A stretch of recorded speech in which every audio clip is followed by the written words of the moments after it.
କାଳପୁରୁଷର ଚତୁର୍ଥ ରାଶି ହେଉଛି କର୍କଟ ରାଶି। ସେହି କର୍କଟ ରାଶିର ବ୍ୟକ୍ତିମାନଙ୍କ ପାଇଁ ସୂର୍ଯ୍ୟଙ୍କର ମକର ରାଶିରେ ଗୋଚର କିଭଳି ଫଳ ଦେବ ସେହି ବିଷୟରେ ଆଜି ଆମେ ଆଲୋଚନା କରିବା। ନମସ୍କାର, ମୁଁ ସୁଆଶିଷ ପୁଣ୍ଠ ସ୍ୱାଗତ କରୁଛି ମୋ ୟୁଟ୍ୟୁବ୍ ଚ୍ୟାନେଲକୁ।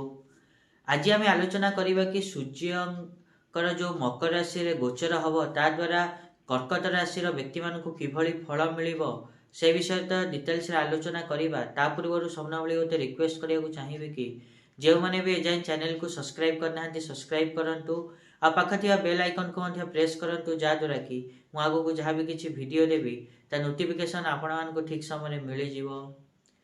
ଯଦି ଆମେ କର୍କଟ ରାଶି କଥା କହିବା ତାହେଲେ କର୍କଟ ରାଶିର ବ୍ୟକ୍ତିମାନଙ୍କ ପାଇଁ ସୂର୍ଯ୍ୟ ସପ୍ତମ ଭାବରେ ଗୋଚର କରିବେ 14 ଜାନୁଆରୀରୁ ନେଇକି 12 ଫେବୃଆରୀ ଯାଏଁ। ଏହି ସମୟ ମଧ୍ୟରେ ଆପଣମାନଙ୍କ ସ୍ୱାମୀ ସ୍ତ୍ରୀ ଭିତରେ କଳି ଝଗଡ଼ା ଟିକେ ହେଇପାରେ, ତା ସହିତ ବିଜନେସ୍ ପାର୍ଟନର ଯିଏ ଅଛନ୍ତି ତାଙ୍କ ସହିତ ମନମାଳିନ୍ୟ ହେଇପାରେ।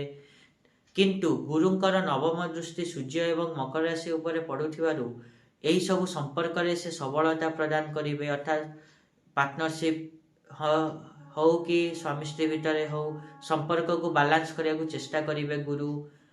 ଏବଂ 21 ଜାନୁଆରୀରେ ବକ୍ରି ମଙ୍ଗଳ ଯେତେବେଳେ ମିଥୁନ ରାଶିରେ ପ୍ରବେଶ କରିବେ ସେତେବେଳେ ଆପଣମାନଙ୍କର ମାନସିକ ଅଶାନ୍ତି ଟିକେ କମ୍ ହେବ, ତଥାପି ଆପଣମାନେ ଗୁପ୍ତ ଶତ୍ରୁମାନଙ୍କ ପ୍ରତି ସତର୍କ ରହିବା ଆବଶ୍ୟକ।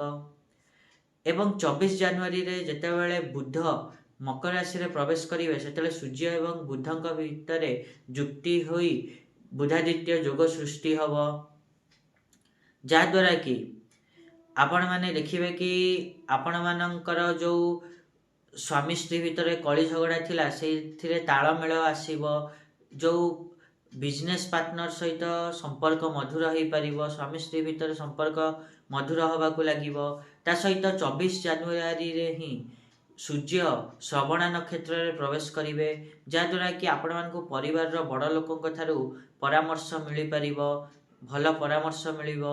ତା ସହିତ 6 ଫେବୃଆରୀରେ ସୂର୍ଯ୍ୟ ଯେତେବେଳେ ଧନିଷ୍ଠା ନକ୍ଷତ୍ରରେ ପ୍ରବେଶ କରିବେ ସେତେବେଳେ ଆପଣମାନଙ୍କୁ ଆର୍ଥିକ କ୍ଷେତ୍ରରୁ ହଉ ପାର୍ଟନରସିପ୍ରୁ ହଉ ଆପଣମାନେ ଲାଭ ପାଇପାରିବେ।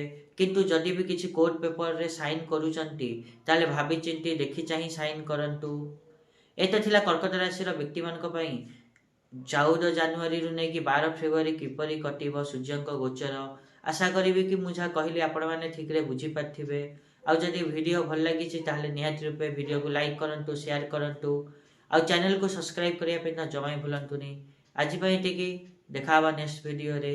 ରହୁଛି, ନମସ୍କାର।